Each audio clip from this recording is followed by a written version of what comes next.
Ok. ¿Es necesario que conecte el video?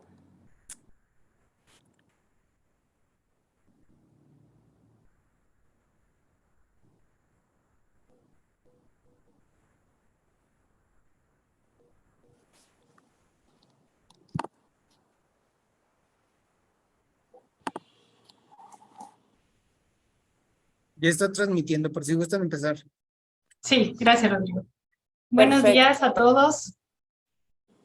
Comenzamos nuestro tercer día del quinto congreso del Centro de Ciencias Agropecuarias, agradeciendo a las autoridades por la apertura al conocimiento, a la doctora Sandra Yesenia Pinzón Castro, rectora de la Universidad Autónoma de Aguascalientes, y al doctor Luis Fernando Cisneros Guzmán, decano del Centro de Ciencias Agropecuarias.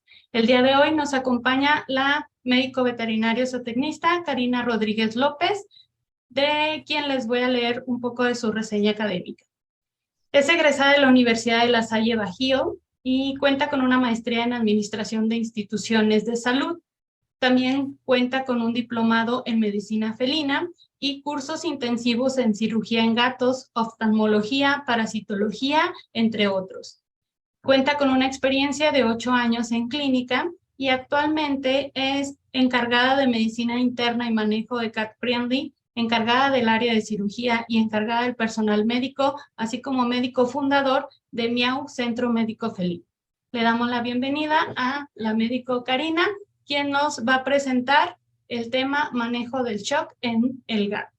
Les recordamos que en la parte superior derecha se encuentra activado el botón para que interactúen con nosotros mediante el chat si presentan alguna duda durante la plática, y al final daremos lectura a estas preguntas. Entonces cedo la palabra a la doctora Karina. Bienvenida. Hola, hola, buenos días a todos. Pues bueno, muchísimas gracias por esta invitación. Ahora sí que estoy muy agradecida por permitirme compartirles un poquito de mi pasión, que es la medicina felina. Y pues bueno, sin más, vamos a comenzar con el manejo del shock en el gato. Siguiente, por favor.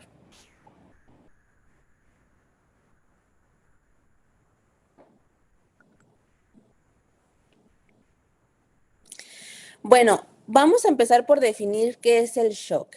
Se define a grandes rasgos como que el aporte de oxígeno es insuficiente para cubrir las demandas tisulares de energía que el cuerpo necesita. Por lo tanto, el sistema se ve obligado a producir energía mediante la respiración anaeróbica. Aquí, si nosotros recordamos un poquito de bioquímica, podemos recordar que, pues bueno, tenemos una vía aeróbica, que es la ideal, la que siempre tenemos que utilizar mediante el oxígeno, y una vía anaeróbica, que ya utiliza otras rutas y que entonces puede llegar a tener consecuencias no tan favorables para el organismo. Siguiente. Y bueno, ¿qué es lo que pasa en esta insuficiencia de oxígeno? Normalmente, si nosotros recordamos el tedioso ciclo de Krebs, tenemos que al final de la glucólisis obtenemos entre 36 a 38 ATPs por célula, el cual nos da energía, se encarga de darnos toda esta energía que el cuerpo necesita. Sin embargo, en este estado de shock, en donde el aporte de oxígeno es insuficiente y en donde tenemos que utilizar la vía anaeróbica, nos damos cuenta que solamente hay 2 moléculas de ATP, 2 contra 36 o 38 moléculas. Ya desde ahí nos estamos dando cuenta que algo está bastante mal. En este estado se afecta la capacidad de sobrevivencia celular, pudiendo llegar a formar una falla aguda de todos los órganos. Siguiente. ¿Y qué es lo que lo va a causar? Principalmente, dos causas a grandes rasgos es lo que va a provocar esta insuficiencia de oxígeno. La primera, si hay un incremento en la demanda tisular de oxígeno. Nosotros tenemos un ratio de oxigenación que necesitamos, igual los gatitos, ¿no? Entonces, si hay un incremento en la demanda tisular de oxígeno, ya sea por trauma, hipertermia o inflamación local, podemos llegar a caer en lo que es el shock. Hay varios casos, por ejemplo, en enfermedades de gatos que no son tratadas a tiempo, que nos llevan a una inflamación muy severa, y recordemos que la inflamación aumenta la demanda tisular de oxígeno. Y si a esto le sumamos otros factores, por ejemplo, la cronicidad o que se complique con otras enfermedades metabólicas, entonces es lo que nos puede llegar a desencadenar el shock. La semana pasada tuvimos precisamente a 2 pacientes, los cuales ya entraron con falla hepática aguda, ya tenían pancreatitis, ya tenían enfermedad inflamatoria intestinal, a lo cual denominamos una triaditis. Ya tenían bastante tiempo en esta situación, entonces se imaginan el grado de inflamación y de cronicidad que tenían estos pacientes. Al final, pues entraron en shock y vamos a ver que si no actuamos rápido o aunque a veces actuemos rápido, vamos a desencadenar consecuencias pues fatales, ¿no? Esa es la primera. La segunda es por una disminución en el aporte de oxígeno como consecuencia de factores que afectan directamente, por ejemplo, a la función cardiovascular. Esto lo podemos ver en una falla cardíaca, en una vasodilatación o en una trombosis. Siguiente. Factores que afecten la volemia, por ejemplo, en hemorragias, en pérdidas de fluidos, en muchos vómitos, en muchas diarreas, en pacientes que están muy deshidratados, pacientes que tienen problemas metabólicos. La otra es una afectación directa en el transporte de oxígeno, por ejemplo, en las anemias severas, en donde sabemos que, pues bueno, la hemoglobina es una sustancia que nos ayuda precisamente a transportar el oxígeno. Cuando hay anemias severas, pues tenemos baja de hematocrito, tenemos baja de hemoglobina y por lo tanto el transporte de oxígeno se va a ver comprometido. La hematosis, por ejemplo, en neumonías severas y en tromboembolismo pulmonar. Factores directamente que nos afecten en la hematosis también puede impedir que llegue adecuadamente el oxígeno a todos los tejidos. Siguiente. Y pues bueno, hay fases en el shock, ¿no? Dependiendo, a grandes rasgos hay fases. En humanos, por ejemplo, a veces lo llaman en cuatro fases. En perros lo llaman en 3 fases, pero nos vamos a dar cuenta que en gatos no hay fases totalmente diferenciadas. A pesar de que la literatura nos dice, pues está la fase compensada, está la fase descompensada y está la fase irreversible, en gatos no están tan bien estipuladas. Esto ocurre por varias particularidades fisiológicas que tiene el gato a comparación del perro. Nos vamos a dar cuenta que el gato pues realmente es de otro planeta y que no cumple con todas las reglas. Ahora sí que decimos que los gatos no leen libros y por lo tanto nos dan bastantes dolores de cabeza a la hora de diagnosticar y de tratar. Vamos a empezar con algunas diferencias particulares de los gatos. Por ejemplo, los gatos no realizan la contracción esplénica con éxito como las hacen los perros. Ahorita vamos a ver unos datos con relación a la contracción esplénica.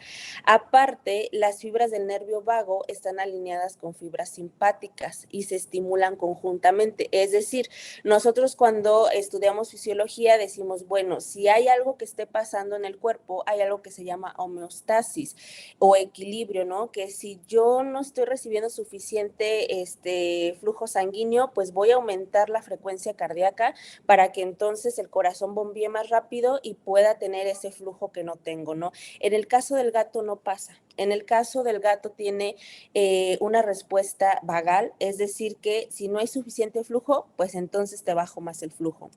Y aparte, los pulmones son más sensibles a la hipoxemia, presentan una mayor sensibilidad a la hipotermia y tienen una débil respuesta adrenérgica. Siguiente. Y bueno, ¿qué es lo que vamos a ver como signos en un paciente que esté propenso al shock o que inclusive ya está en el shock? Porque les repito, no nos dan tantas señales como los perros. Pues vamos a ver una frecuencia cardíaca normal o baja. Aquí empezamos con la principal diferencia con los perros. En los perros sí hay una respuesta, sí hay una homeostasis, que si yo no tengo suficiente flujo o estoy hipotenso, pues entonces voy a aumentar los latidos y voy a ocasionar una taquicardia. En el gato no. En el gato nos vamos directo a la bradicardia y vamos a empezar a ver que la frecuencia cardíaca o es normal o está un poquito por debajo o de plano sí está muy por debajo. Desencadenamos la bradicardia. Otra es la hipotensión. Son pacientes que van a tener presiones sanguíneas menores hasta los 90 milímetros de mercurio. La temperatura, también tenemos hipotermia, entonces aquí tenemos la triada del gato, la bradicardia, la hipotensión y la hipotermia. Son pacientes que suelen estar por debajo de los 36.6 grados centígrados, inclusive algunos llegan a estar en los 32, me ha tocado gatos que están en los 28. También vamos a ver que dependiendo de la temperatura, que es algo muy importante en los gatos, pues vamos a estar más cercanos a un pronóstico, ¿no? Pero ya se empieza a tomar como una hipotermia por debajo de 36.6. El pulso pues es débil, no es correspondiente, no es lleno, a veces ni siquiera es palpable. El gato va a estar en depresión, va a estar postrado, va a estar ventilando un poquito raro, si llega a tener alguna anemia, que también puede ser común en estos pacientes, pues entonces vamos a ver una ventilación agitada. Y pues bueno, se puede llegar rápidamente a desencadenar efectos adversos, por ejemplo, inclusive la muerte, si nosotros no reaccionamos de una manera rápida y adecuada. Siguiente. Vamos por las particularidades de los gatos. Bradicardia. ¿Esto por qué pasa? En los receptores de volumen alrededor de los ventrículos existe el reflejo vagal, es decir, no pueden instaurar la taquicardia como en el perro. Desde ahí sus receptores fisiológicamente, anatómicamente, están diseñados para reaccionar con un reflejo vagal, es decir, lo contrario al perro. Así es que por esto nos desencadena la bradicardia. Hay una hipotensión, que esto también pasa en el perro, y hay una hipotermia. Por cada grado centígrado que baja, disminuye el 7% del gasto cardíaco. Si a esto le tomamos en cuenta que hay gatitos que pueden llegar a estar hasta en 28 grados centígrados, imagínense cuánto de reducción del gasto cardíaco hay. Por eso tan importante y una de las bases, mantener la temperatura corporal del gato de una manera adecuada. Pero no nos vayamos a que el gato está con una temperatura muy baja, pues entonces le voy a poner las mantas y las compresas y el tapete y esto, porque también vamos a ver que si nosotros aumentamos la temperatura de una manera muy rápida, vamos a tener efectos contrarios a los que estamos buscando. Si le sumamos que el órgano de choque de los gatos son los pulmones, pues entonces sabemos que cualquier reacción, estrés, shock, hipoxemias, anafilaxias, cualquier cosa nos va a llegar primero a los pulmones porque es el órgano de choque. Sabemos que nuestro tiempo de acción aún es menor. Siguiente. Poseen un árbol bronquial hiperreactivo, por lo que hay que tener mucho cuidado con el estrés, ¿no? Si alguno de ustedes ya ha estado de prácticas en clínica de perros y gatos, sabe que por lo general el perro llega y te mueve la cola y está en consulta y rara vez está estresado. Son raros los perros que nosotros podemos catalogar como que está estresado o dale tiempo porque no se quiere dejar revisar. Sin embargo, en la clínica de gatos esto es muy común. Es muy común que nosotros tengamos un protocolo para que el gato llegue tranquilo, esté tranquilo y se vaya tranquilo. Inclusive hay guías que le tenemos que dar a los tutores para que desde casa empiece este manejo que se conoce como manejo cat friendly, porque no queremos gatos estresados. Al saber esto, que poseen un árbol bronquial hiperreactivo, sabemos que cualquier cosa que los llegue a estresar o que los llegue a alterar nos va a exacerbar los signos clínicos o inclusive nos los va a crear, ¿no? Un gatito que, por ejemplo, está jadeando en consulta me quiere decir, frénate completamente, no lo estreses porque ya su árbol bronquial está reaccionando de una manera que puede llegar a ser contraproducente. Sabemos que cuando hay un shock y que no se controla, podemos tener una falla multiorgánica. Y esto también, uno de los datos que es importante saber y por el cual también diagnosticamos tanta enfermedad renal crónica en gatos más que en el perro, es porque tan solo el perro tiene 400,000 nefronas en sus riñones, mientras el gato solamente tiene 200,000. Entonces son más propensos a fallas renales. Esto es lo que hablábamos de la vasoconstricción esplénica. El vaso del gato libera 5 mililitros de sangre cuando detecta que hay una hipotensión o que no hay un correcto flujo sanguíneo. El perro libera 20. Entonces, desde ahí estamos hablando que solamente una cuarta parte es liberada por parte del vaso de los gatos. Em, Algo muy importante es que cuando nosotros nos metemos a estudiar, por ejemplo, la sepsis, que es uno de los tipos de shock o una de las causas, es que los gatos no hacen la fase que se conoce como hiperdinamica de la sepsis. Es decir, la fase hiperdinamica nosotros en perros lo vemos con hiperemia de las mucosas, taquicardia, vasodilatación, pero en el gato no la vemos. Así es que un gato que está en shock podría estar entrando en sepsis o podría ser desencadenado por sepsis y nosotros físicamente no nos damos tanta cuenta como en el perro. A veces tenemos que solicitar más estudios o indagar mucho en la historia clínica para decir, ok, es muy posible que este gatito esté en sepsis. Entonces, por eso a veces pasa desapercibida. Siguiente. ¿Y qué pasa durante estos estados de shock? Pues bueno, el glicocálix de las células se daña, por lo tanto hay un hipermetabolismo, hay consumismo de todo y en uno de esos consumismos es de las plaquetas. Por lo tanto, nuestros pacientes también tienen pues mucha probabilidad de desarrollar lo que es un SID, una coagulopatía intravascular diseminada por este consumo excesivo, sobre todo en la parte de las plaquetas. Las citoquinas inflaman. Nosotros recordamos que si recordamos la cascada de la inflamación, del ácido araquinoideo y todo esto, sabemos que hay liberación de citoquinas y estas citoquinas son proinflamatorias. ¿Y qué es lo que van a inflamar primero en los gatos? El pulmón. Por eso muchas veces empezamos a ver gatos que hiperventilan o que jadean o que no pueden regular bien su respiración. Pero también así como inflaman en pulmón, inflaman demás órganos. Por ejemplo, un gato que ya viene con pancreatitis, que ya de por sí está inflamado y se desencadena todo esto del shock, pues entonces el páncreas, el hígado, el riñón, todo se va a inflamar aún más. Y en el gato también tenemos el síndrome de distrés respiratorio agudo.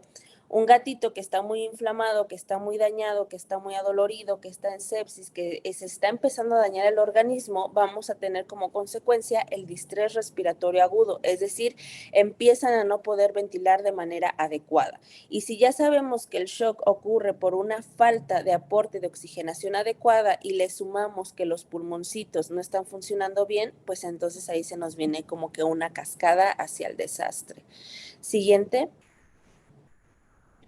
¿Y qué vamos a tener como resultado de todo esto que vimos que tienen los gatos como particularidades? Va a haber bradicardia, taquipnea, hipotensión, hipovolemia, va a haber un daño endotelial importante, va a haber un daño a los pulmones, va a haber una coagulación o una procoagulación que no siempre termina en SID, pero sí tiene todos los inicios y vamos a ver alteraciones de conciencia, gatitos que están postrados, que están inclusive algunos en delirio, a consecuencia pues de toda esta cadenita que se va desenvolviendo. Siguiente. ¿Cómo hacemos nuestro diagnóstico? Ok, ya sospechamos que nuestro gato está en shock, ya la historia clínica es muy importante, ¿no? Porque nos pueden decir, es que fíjese que se cayó de mi edificio, ¿no? Pues bueno, ahí puede ser posible por traumatismo. Es que fíjese que lo atropellaron y no mueve el cuello y nosotros vemos que tiene una postura, neurológica. Bueno, puede ser un neurogénico. O es que ya lleva muchas semanas sin comer y está ictérico, dependiendo. Tenemos que indagar muchísimo en la historia clínica y aquí yo les hago mucho hincapié. Los gatos son muy estoicos, es decir, tenemos poquito que medio los domesticamos, ¿no? O sea, más bien ellos nos domesticaron a nosotros. Entonces, como todavía tienen mucho esta parte de ser un tanto salvajes, sabemos que la naturaleza, si estás en una manada y ven a uno de los integrantes débiles, pues ¿qué es lo que van a hacer? Lo pueden abandonar o inclusive hay algunos casos donde se pueden alimentar de él si está enfermo, ¿no? Entonces lo que hace el gato precisamente es ocultar todo esto que siente para no verse como la parte débil de su manada, que sería como que su casa. Vemos gatos que se esconden, que no comen mucho, que no juegan tanto, pero pues yo no veo que vomite, yo no veo que haga diarrea, yo no veo nada, simplemente mi gato agarró un escondite para estar más tranquilo y la verdad es que no, la verdad es que el gatito ya llevaba tiempo enfermo, pero todo esto por su naturaleza y por su metabolismo, pues lo que hace es ocultarlo hasta que de plano ya no puede más. Cuando ustedes ya ven un gato enfermo en consulta, tengan por seguro que ese gato ya llevaba tiempo y está en una fase en que ya no lo puede controlar. O sea, ya hizo de todo y ya de plano se siente mal. El examen físico general, vamos a revisar ciertas particularidades, desde el color de las mucosas, la frecuencia cardíaca, la frecuencia respiratoria, el pulso, la temperatura. Hacer un examen físico general completo porque cada detallito nos puede arrojar pues más ideas de qué es lo que está pasando. Pruebas complementarias. Nosotros debemos hacer una química sanguínea, debemos saber cómo está funcionando esos riñones, ese hígado, ese páncreas, cuánta concentración de proteínas tiene, porque vemos que también la concentración de proteínas es muy importante. Una biometría hemática, saber si está anémico, por ejemplo, si tiene niveles de hematocrito y de hemoglobina muy bajos,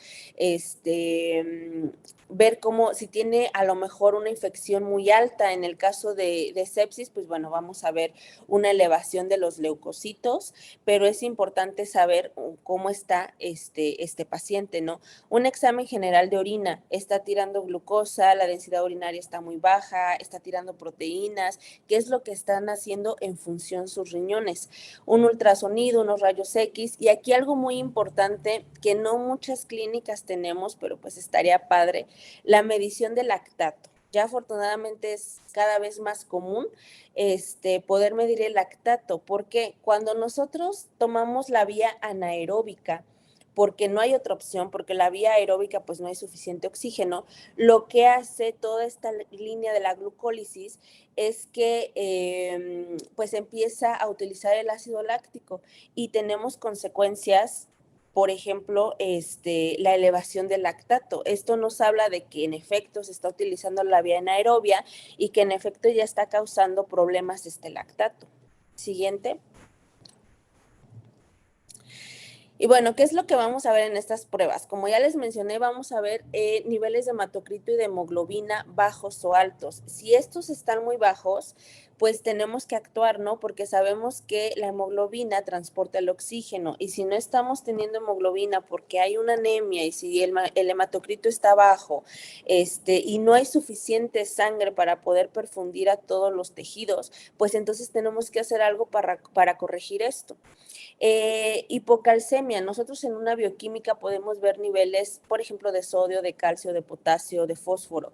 Se dice que la hipocalcemia es sepsis hasta demostrar lo contrario. Ya cuando nosotros nos metemos a la fisiopatología de la enfermedad o del trastorno como tal, que es la sepsis, nos damos cuenta que hay ciertos factores que nos pueden llevar a una hipocalcemia. Por eso se dice que es sepsis hasta demostrar lo contrario, ¿no?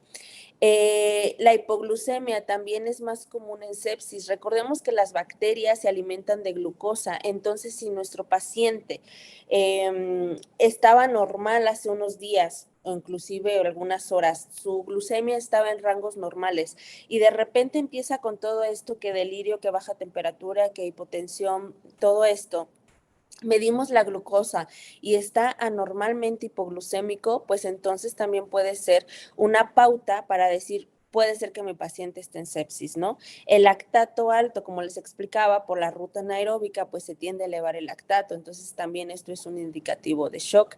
En el ultrasonido, ¿qué vamos a ver? Cuando nosotros nos metemos al área de emergentología, pues nos hablan del TFAST, de la FAST, son posiciones en las cuales se coloca el transductor para nosotros identificar, por ejemplo, si hay un neumotórax o hemotórax o hay un abdomen agudo, etcétera, ¿no? Entonces, principalmente vamos a ver tórax, cómo está esos pulmones. Hay un neumotórax, hay líquido, hay hidrotórax, el abdomen cómo está, hay estallamiento de vísceras o no, hay líquido, qué es lo que está pasando dentro, ¿no? Y bueno, con los rayos X, muchas veces estos dos son complementarios. Tenemos que dejar claro que a veces lo que vemos en uno no lo vemos en el otro y se complementan. Son de estudios de imagen complementarios en donde yo en rayos X también voy a ver líquido, También voy a ver si hay algún problema en tórax o en abdomen, y también voy a ver si hay fracturas, ¿no? Porque puede haber fracturas de costillas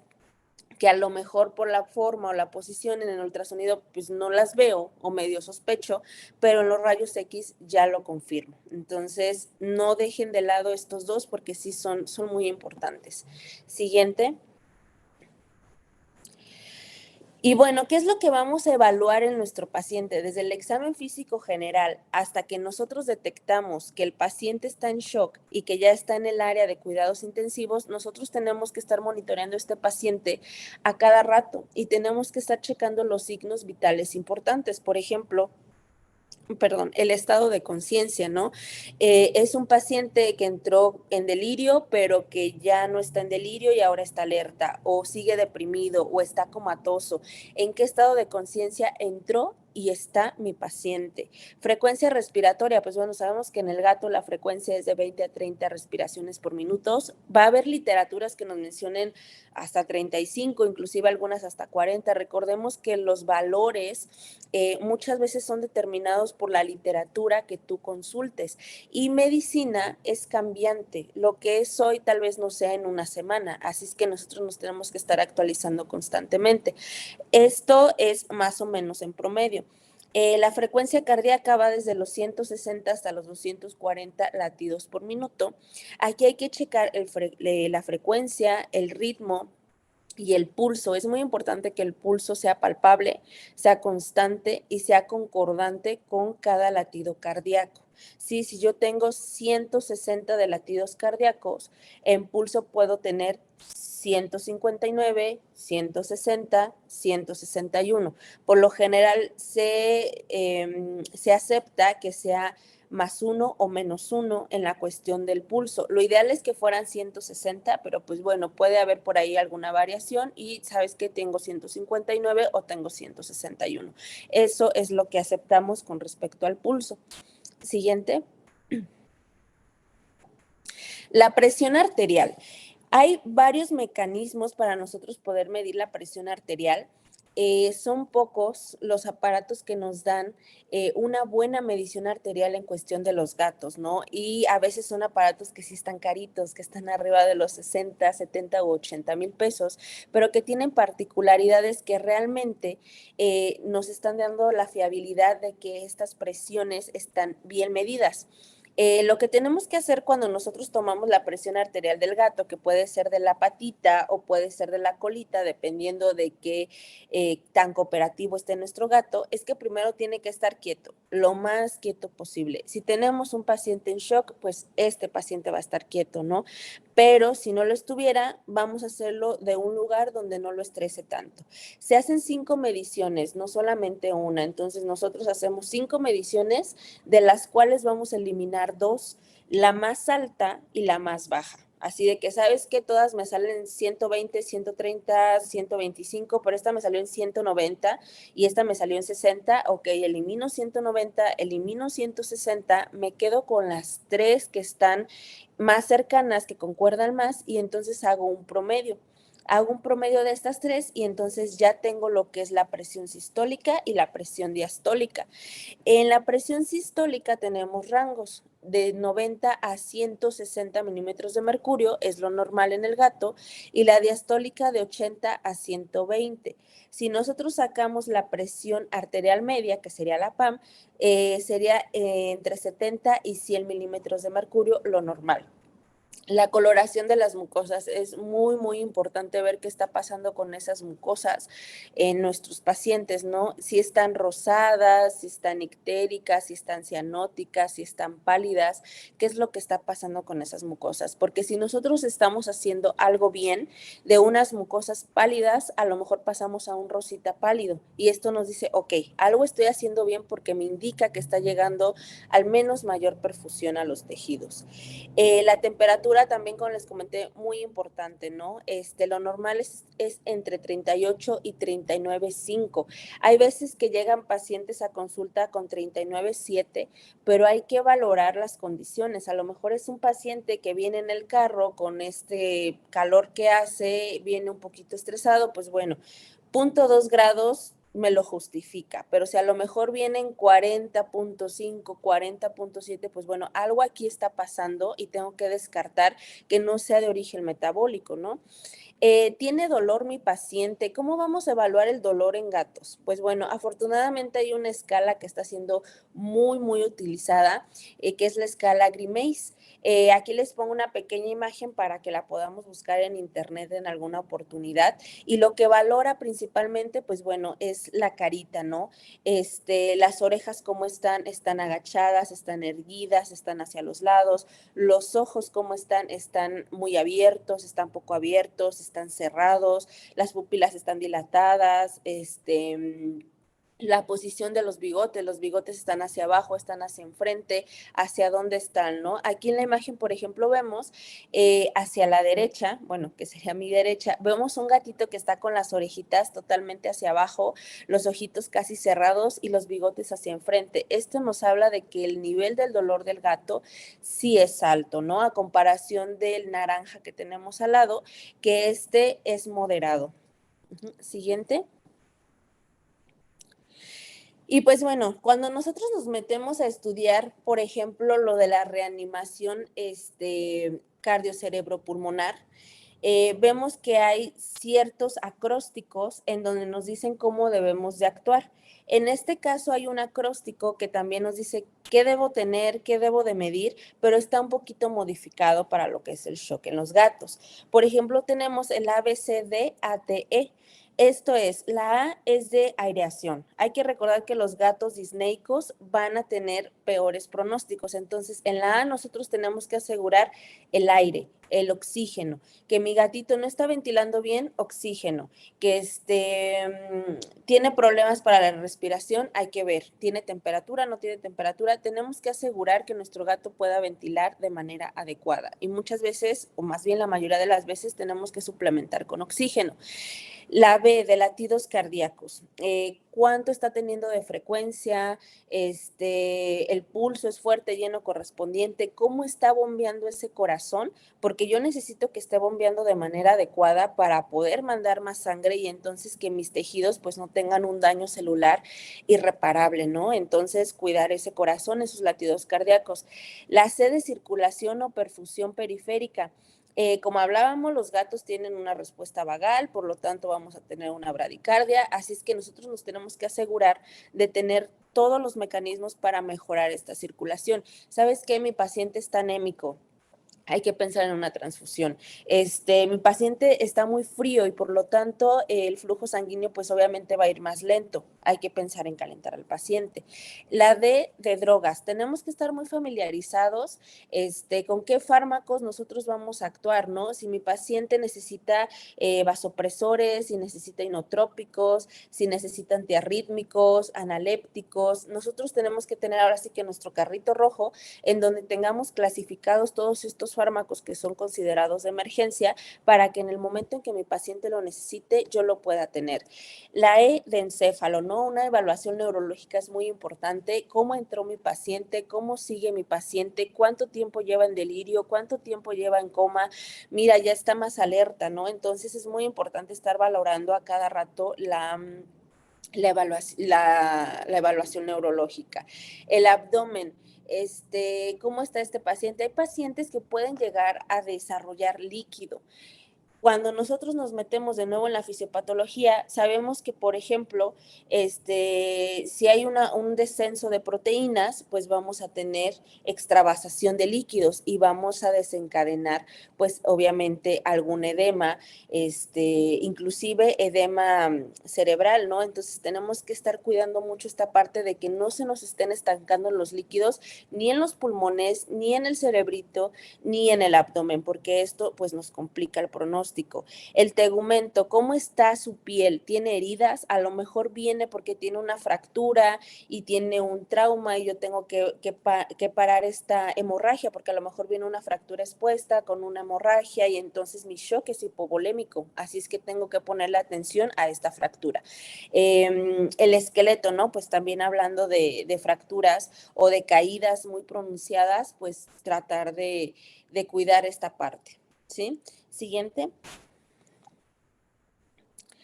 Y bueno, ahora sí vamos al manejo del paciente crítico. Ya tengo a mi gato en shock, ya tiene bradicardia, entonces sabemos que es una baja del gasto cardíaco. Medir hematocrito, medir hemoglobina para asegurar la perfusión a los tejidos.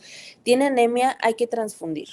Sí, un gato que tiene anemia y que está en shock necesita restablecer su hematocrito. ¿Y qué es lo que tenemos a la mano para poder subir el hematocrito? Las transfusiones. Las transfusiones salvan vidas.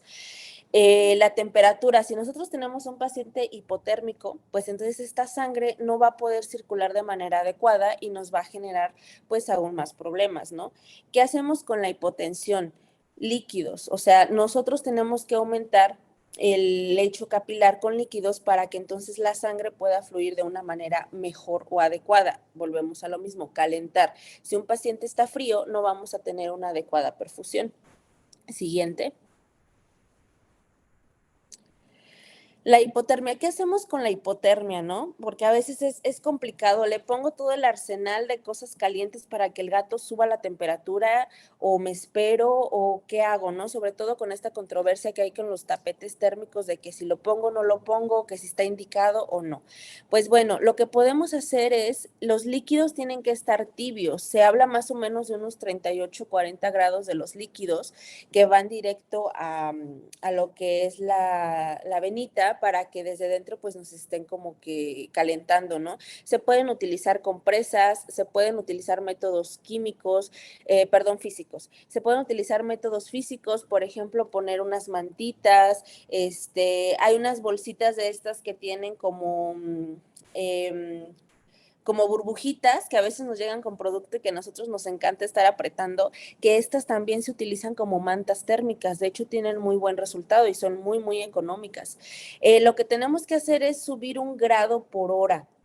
No más, porque si subimos más, corremos el riesgo de inducir vasodilatación periférica masiva y por lo tanto haya una baja de la presión arterial y se pueda llegar a la muerte. Así es que lo que se estipula es que subamos 1 grado centígrado por hora y cuando estemos en 37.5 nos detenemos y esperamos a que los mecanismos compensatorios del gato pues la eleven poco a poco, obviamente monitoreada.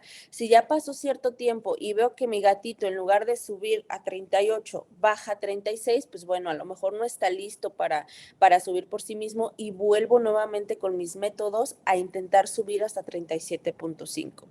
El oxígeno es muy importante. La base del shock, pues bueno, no hay una buena oxigenación por los dos motivos que ya vimos, así es que el oxígeno es base. ¿Cómo se puede administrar? Por puntas nasales, si el gatito lo tolera, a lo mejor está comatoso y no hay ningún problema y podemos utilizar las puntas nasales. A lo mejor nos tolera incluso la mascarilla o gatitos que pueden estar intubados, también es posible. Podemos utilizar cámara de oxígeno si el gatito a lo mejor está más reactivo o inclusive collares isabelinos. Se colocan en la cabecita, se forran con una bolsita, se deja un hoyito para la manguera por donde pasa el oxígeno y ese método también lo podemos utilizar. Claro que cada método tiene sus pros y sus contras y algunos nos aportan más oxígenos que otros, pero también depende de cómo esté nuestro paciente. Siguiente. Los líquidos, ¿qué vamos a hacer con los líquidos, no? Algunos nos dicen, es que utiliza coloides, no, es que utiliza cristaloides, es que hipertónicos, isotónicos, una variedad de opciones que tenemos y a veces el no saber bien de los líquidos nos puede llevar a tener una falla, pues, en nuestro tratamiento, ¿no? Los cristaloides son los que se recomiendan para este caso de shock, pero vamos a ver que, por ejemplo, hay bolos de cristaloides y hay un protocolo, ¿no? Lo que va a hacer es que reducen la viscosidad sanguínea, lo cual facilita el flujo a nivel periférico, hace menos viscosa, por así decirlo, la sangre y por lo tanto puede fluir de una manera adecuada. También inducen una desviación a la derecha, la curva de disociación de la hemoglobina, lo que proporciona pues una mayor oferta de oxígeno a los tejidos. Siguiente. Pero hay que tener cuidado, ¿no? Porque si nosotros ponemos muchos líquidos de que es que, ¿sabes qué? A mí me dijeron que los líquidos son buenos, entonces vamos a abrirle casi a chorro. Lo que pasa es que tenemos un resultado deleterio. Esto quiere decir, envenenamiento por el medicamento o por la solución, ¿no? Entonces hay pacientes que pueden tener más complicaciones si nosotros dejamos una gran cantidad de líquidos. Inclusive hay shocks en donde no está tan recomendado los líquidos, ¿no? Si nosotros damos de más, podemos ocasionar edemas tisulares. Por ejemplo, en gatitos o perritos que tienen diarreas hemorrágicas, podemos aumentar estas diarreas por secuestro de líquido a nivel intestinal, entonces los deshidratamos más, ¿no? Inclusive también podemos inducir coagulopatías. Siguiente. Y bueno, ¿cómo se hacen estos cristaloides, no? Vamos a hacerlo por metas. Se habla de que podemos instaurar o infundir de 10 a 20 mililitros por kilo en bolos de 3 minutos. Perdón, en 6 minutos en gatos, en perros es de 3 minutos. Entonces, de 10 a 20 mililitros por kilo en un lapso de 6 minutos. Si no existe una respuesta adecuada al primer bolo, lo podemos hacer hasta en 3 intentos más. Ya más de 3 ya nos comprometería y ya estaríamos en riesgo de lo que les mencioné la diapositiva pasada. Siguiente. Y bueno, en humanos sabemos que mucho de medicina veterinaria, pues algunas veces se basa en humanos, ¿no? De cómo les resultó, vamos a implementarlo, etcétera.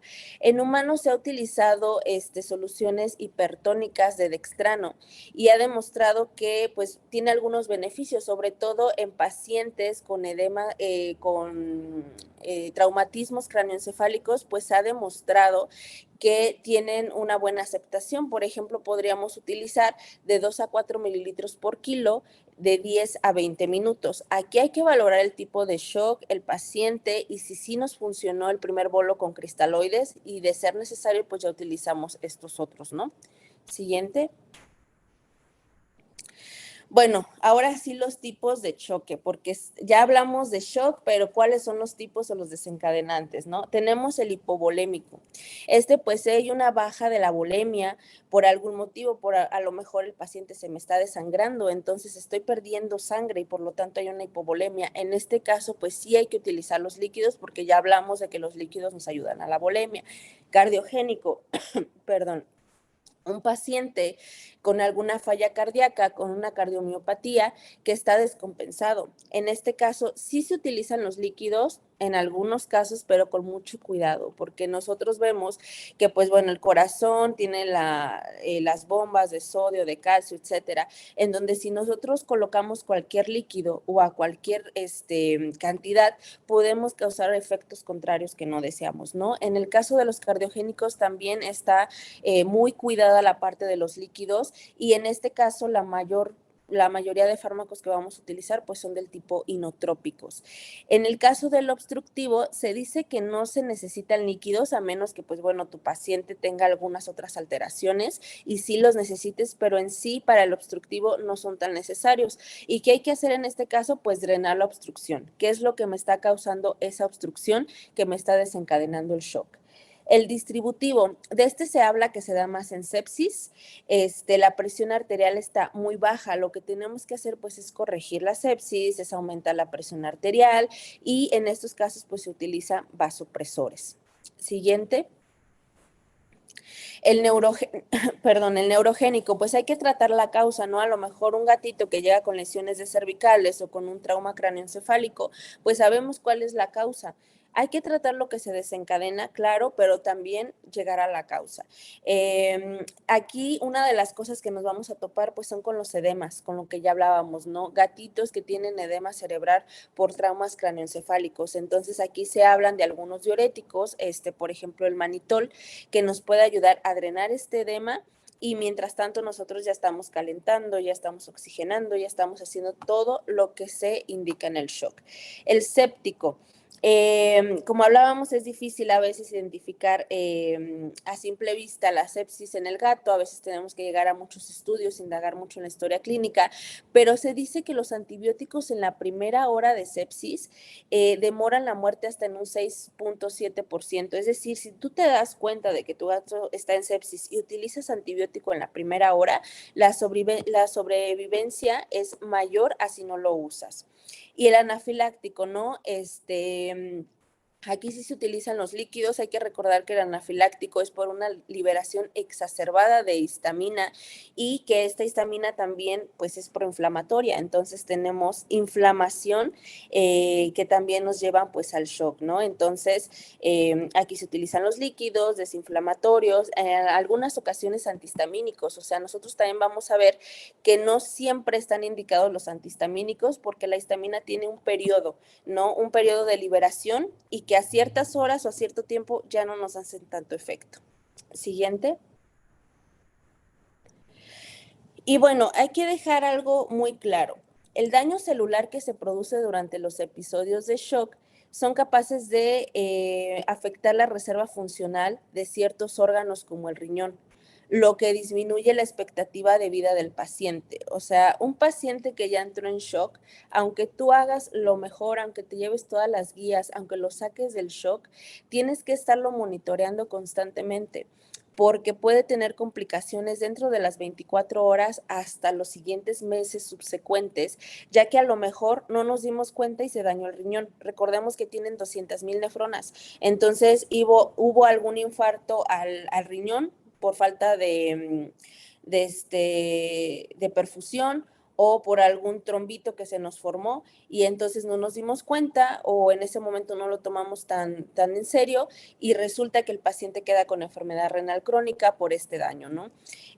La mayoría de las células privadas de oxígeno durante la isquemia se tornan temporal o permanentemente dañadas dentro de un periodo de 5 a 10 minutos e irreversiblemente dañadas en un periodo de 15 a 20 minutos. O sea, estamos hablando de minutos. Si un paciente nos deja de ventilar y pasan 5 minutos, puede haber un daño a las células que puede ser permanente o que puede ser reversible. Pero si nos deja de ventilar de 15 a 20 minutos, ahí ya tenemos un gran compromiso con todas las células, sobre todo las células cerebrales, las neuronas. Entonces hay que tener muchísimo esto en cuenta y saber que, ok, yo ya hice todo, saqué al gatito del shock, pero me pueden quedar consecuencias. Y es un paciente que yo tengo que estar monitoreando para asegurarme de que no quedaron o de que si quedaron, lo voy a seguir tratando. Siguiente. Bueno, pues ya con esto terminamos la plática. Espero que les haya quedado muy claro lo del shock y pues no sé si haya tiempo para algunas preguntas, si alguien tenga dudas. Claro que sí, doctora, muchísimas gracias. Una plática muy enriquecedora. Sí, hay bastante interacción de nuestra audiencia. Les agradecemos también a todos los que nos están acompañando.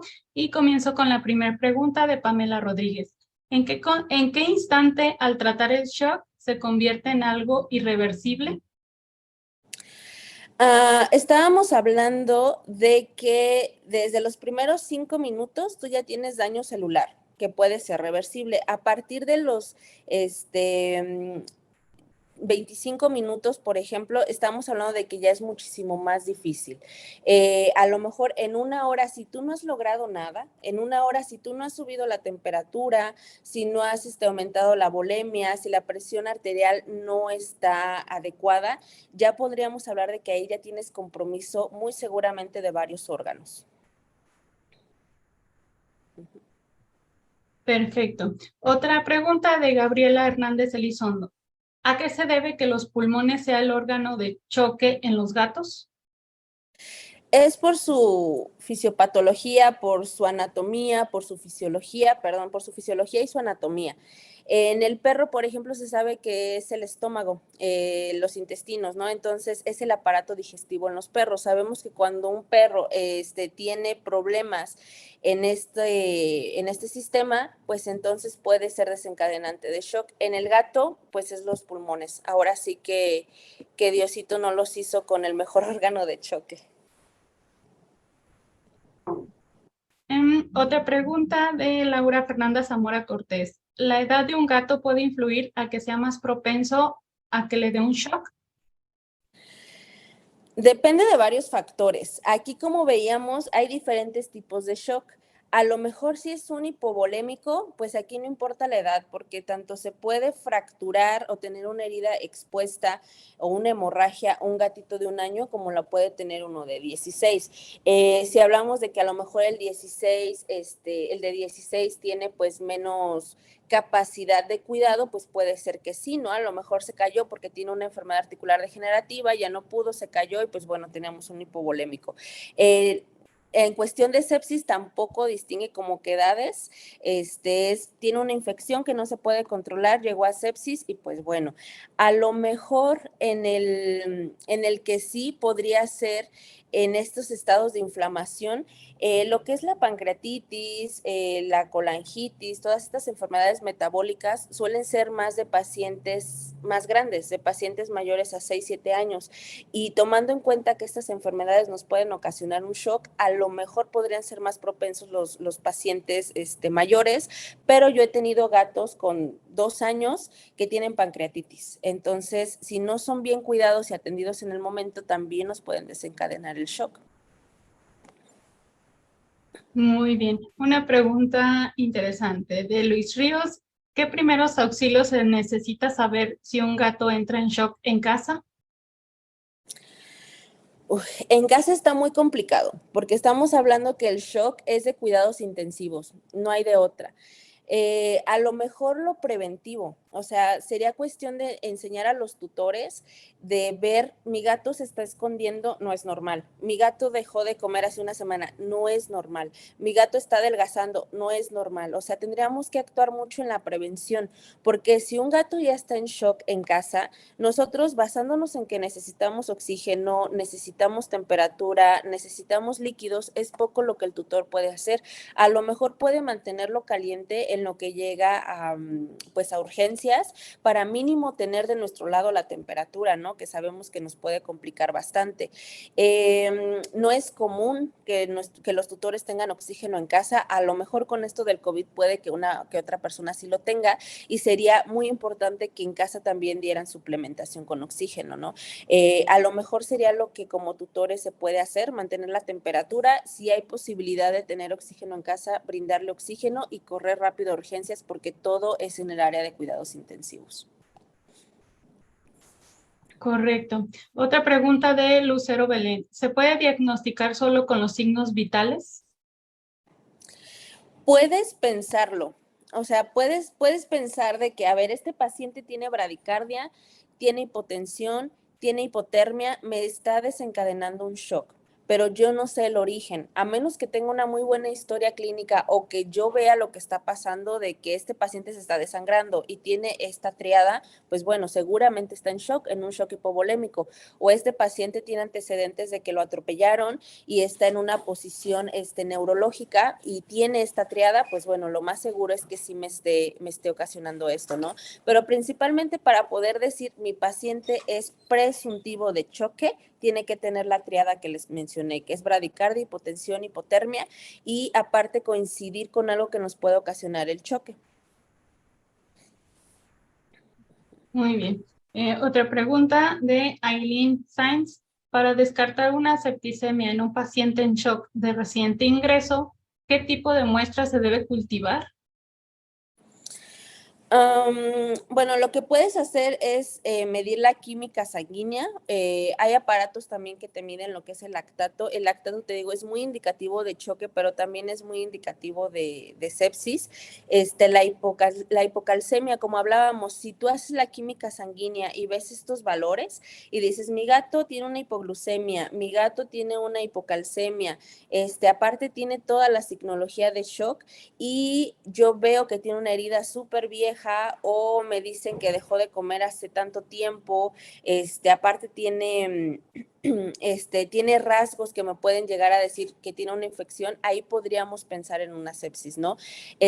Los cultivos y todo esto a veces tardan mucho con los laboratorios, entonces lo que nosotros tenemos que hacer en el momento en que corremos la química sanguínea, la biometría hemática, a lo mejor los leucocitos están muy altos, que ojo, hay veces que en las primeras fases de sepsis pueden estar muy altos los leucocitos y en otras pueden estar muy bajos porque pues ya se consumieron la mayoría.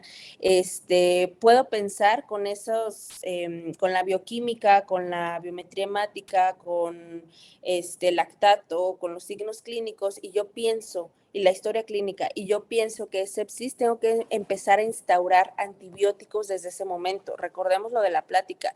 El hecho de administrar antibióticos en la primera hora me lleva a una sobrevivencia de hasta el 6.7%. Es poco, sí, pero pues bueno, no es cero.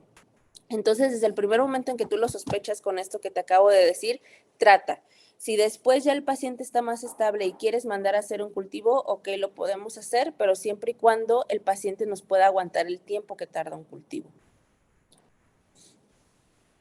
Muy bien. Otra pregunta de Michelle Galilea. ¿La fisiopatología y el procedimiento para su control aplica de la misma manera en todos los felinos, incluyendo los silvestres? Mira, no me he especializado tanto en felinos silvestres, estoy como muchísimo más enfocada en gatos. De hecho, si ahorita ustedes me preguntan de perros, lo más seguro es que voy a quedar debiendo porque mi pasión son los gatos. Pero en teoría debería aplicar de la misma forma, ya que son de la misma especie, al final son felinos. A lo mejor nos podemos encontrar con que los felinos silvestres tienen mayor, por ejemplo, shock hipovolémico, ¿no? Porque sabemos que en la naturaleza, pues bueno, entre peleas y esto, pues va a haber más probabilidades de desangrarse, que a lo mejor un felino silvestre no va a tener grados de inflamación tan severos como un gato, porque a lo mejor no les da tan seguido pancreatitis o no es tan común. A lo mejor nos vamos a enfocar más en shocks del tipo hipovolémico, séptico, distributivo o inclusive neurológico. Si hay alguna pelea por ahí, nos podemos topar más con esos shocks, pero en teoría debería de ser como que el mismo manejo. Perfecto. Otra pregunta de Victoria Arias. ¿Cuánto es el lapso de tiempo en la que se puede realizar una transfusión a un gato? Y en caso de no tener en ese momento la disponibilidad de realizar una, ¿qué otro protocolo se podría utilizar? Ok, el tiempo. Cuando tú detectas que el hematocrito del paciente está muy bajo, o sea, se habla, por ejemplo, tenemos parámetros, ¿no? A lo mejor decimos, el paciente está en 22 de hematocrito, que ya dentro de rangos es bajo, pero bueno, no es exageradamente bajo. En el hematocrito 20, 22 no hacemos transfusiones porque tal vez lo podamos recuperar con líquidos, tal vez podamos hacer algo para compensar, ¿no? Cuando se habla de un hematocrito por debajo de 15, nosotros ya tenemos que empezar a hacer transfusiones. ¿En qué momento? En el momento en que nosotros podamos, lo más rápido posible. Y más si un paciente está en 10 o está en 11, es de urgencia, ¿sí? Y aquí les voy a hablar de algo que hace tiempo, hace unos años, era como muy... que no se decía o que todo el mundo decía, es que cómo se te ocurre, ¿no? La xenotransfusión. La xenotransfusión consiste en que yo a un gato le administro sangre de un perro. Y muchas veces decían, es que ¿cómo puedes hacer eso? O sea, sangre de perro y gato, no. Ahora se sabe que sí se puede. Sí se puede porque en teoría los gatos no tienen los anticuerpos contra la sangre de los perros, pero sí se puede bajo muchos criterios. Por ejemplo, uno, que sea de emergencia. ¿Sabes que mi gato necesita transfusión en este momento? No encuentro a otro gato con las características para ser donante, y tengo aquí a mi perrito de la clínica, ¿no? Que está sano, está desparasitado, tiene todas sus vacunas, o sea, tiene que ser un paciente sano, independientemente de si es gato o perro. Bueno, vamos a agarrar sangre de este perrito. Y lo que hace es que los eritrocitos del perro duran aproximadamente 4 días en el sistema del gato. Entonces yo tengo 4 días para poder conseguir a un paciente, a un donante que cumpla con todas las características y entonces hacer una buena transfusión, pero al menos yo ya libré como que el que paciente se me muera porque no conseguí algún donante, ¿sí? Pero hay que tener mucho cuidado, no por esto nos vamos a agarrar transfundiendo a todos los gatos con sangre de perro, no, solamente es para casos de urgencias, es para donde no podemos conseguir un donante, el tiempo apremia y sabiendo que a los 4 días sí o sí yo tengo que hacer una transfusión de un gato tipificado y con todas las características que necesita un donante. Perfecto. Otra pregunta de Angélica Valeria Ramírez. ¿Los medicamentos suministrados en el choque, como por ejemplo los diuréticos, pueden tener efectos secundarios que sean graves? Para poder utilizar tú los medicamentos, tienes que saber si tu paciente los necesita. Por ejemplo, ¿por qué administrarías diuréticos? Ok, mi paciente tiene un shock neurogénico por un trauma craneoencefálico y por la signología yo sé que está acumulando líquido en la bóveda craneana, o sea, yo sé que tiene un edema cerebral. Obviamente ahí los diuréticos están indicados, pero ¿qué tipo de diuréticos? Recordemos que hay varios, ¿no? Entonces, el único que nos puede ayudar y que llega hasta ahí es el manitol. Si tú das, por ejemplo, furosemida en un edema cerebral, no te va a servir absolutamente de nada. A lo mejor mi gatito está acumulando líquido en pulmones porque tiene una baja de proteínas y por todo esto de la presión oncótica, etcétera, está acumulando líquido, está jalando el líquido a terceros espacios, pues entonces sí doy un diurético, a lo mejor aquí furosemida sí te ayuda, en lo que saco este líquido y estarlo monitoreando y el paciente canalizado. Pero si a lo mejor es un shock distributivo en donde no necesitas tanto los líquidos, pero tampoco se los puedes quitar y tú das diuréticos, pues lo que estás haciendo es forzar aún más el riñoncito y entonces sí puede quedar con más secuelas a nivel renal. Entonces hay que saber exactamente qué es lo que estás tratando, ¿no? Por ejemplo, también con respecto a esta pregunta, la lógica nos diría es que si mi paciente tiene una bradicardia, pues a lo mejor utilizo atropina o a lo mejor utilizo adrenalina, porque pues eso me lo sube cuando estoy en cirugía, ¿no? Sin embargo, la atropina no tiene buen efecto cuando el paciente está hipotérmico y menos la adrenalina, ¿no? Las catecolaminas no se adhieren bien cuando el paciente está hipotérmico. O sea, que tú lo que le des a un gato hipotérmico por querer compensar la bradicardia no le va a servir. Muy bien. Y una última pregunta. Hay otras preguntas que quedan pendientes, pero los invito a que se pongan en contacto con la doctora Karina para que puedan disolver sus dudas. Esta última pregunta consiste en el shock séptico, ¿qué antibióticos recomiendan administrar y se puede administrar una bomba de antibióticos? Por lo general, cuando hay sepsis, a veces se utiliza hasta protocolo de 3 antibióticos.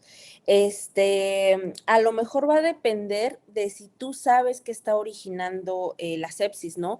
Si a lo mejor es muy evidente que el gato tuvo una herida o que tuvo algo hace días y nunca se trató y dices, de aquí viene el origen porque es lo que yo estoy viendo, pues a lo mejor ahí ya nos metemos un poquito a la farmacocinética de los medicamentos.